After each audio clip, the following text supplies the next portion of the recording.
Assalamualaikum warahmatullahi wabarakatuh. Kembali lagi di channel Cek Segar. Kali ini saya akan berbagi tips tentang tanaman sawit, yaitu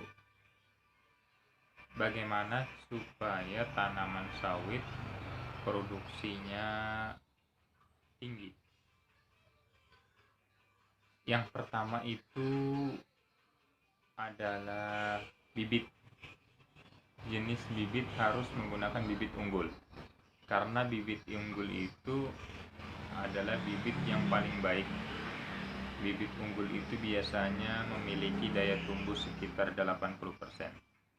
Jadi bibit unggul ini adalah salah satu faktor penentu tingginya produksi tanaman. Setelah bibit itu yang unggul, yang kedua itu pemupukan. Pemupukan juga tidak kalah pentingnya, karena pemupukan ini sangat mempengaruhi pertumbuhan hasil atau pertumbuhan tanaman. Dan pertumbuhan ini kan intinya nanti dia menghasilkan hasil panen atau buah yang bagus. Nah, jadi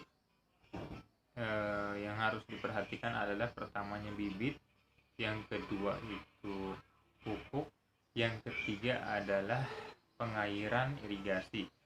Nah, pengairan itu penting juga karena tanaman itu sangat membutuhkan air untuk pertumbuhannya. Jadi semua tanaman itu memerlukan air yang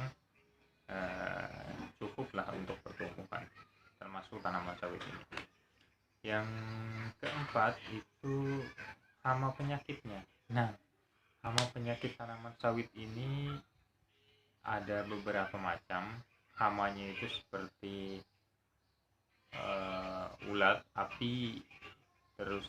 Nah, ini contohnya serangan yang disebabkan oleh kumbang pada tanaman sawit. Penyakitnya penyakit yang paling berbahaya, yang sangat ditakuti oleh termasuk perusahaan, itu sangat takut sekali penyakit ini. Penyakit namanya Ganoderma. Seperti ini contohnya. Ini sporanya. Ganoderma ini adalah penyakit yang disebabkan oleh jamur. Biasanya menyerang tanaman sawit umur sekian 13-an tahun lah.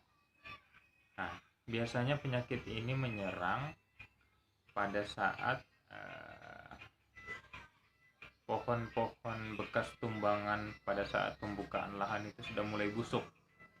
Jadi kan sudah sekitar beberapa tahun, sudah 6 tahun, 8 tahun, 10 tahun dia busuk.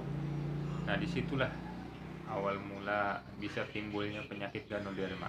Dan penyakit ini belum bisa dikendalikan. Jadi ini sangat berbahaya penyakit ini. Biasanya ciri-cirinya itu daunnya mengering, keriting, kering-kering di bagian ujung-ujung daun. Biasanya itu.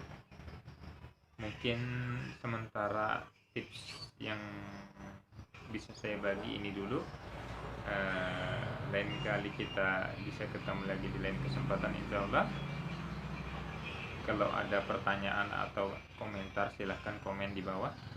Billahi taufik wal hidayah. Wassalamualaikum warahmatullahi wabarakatuh.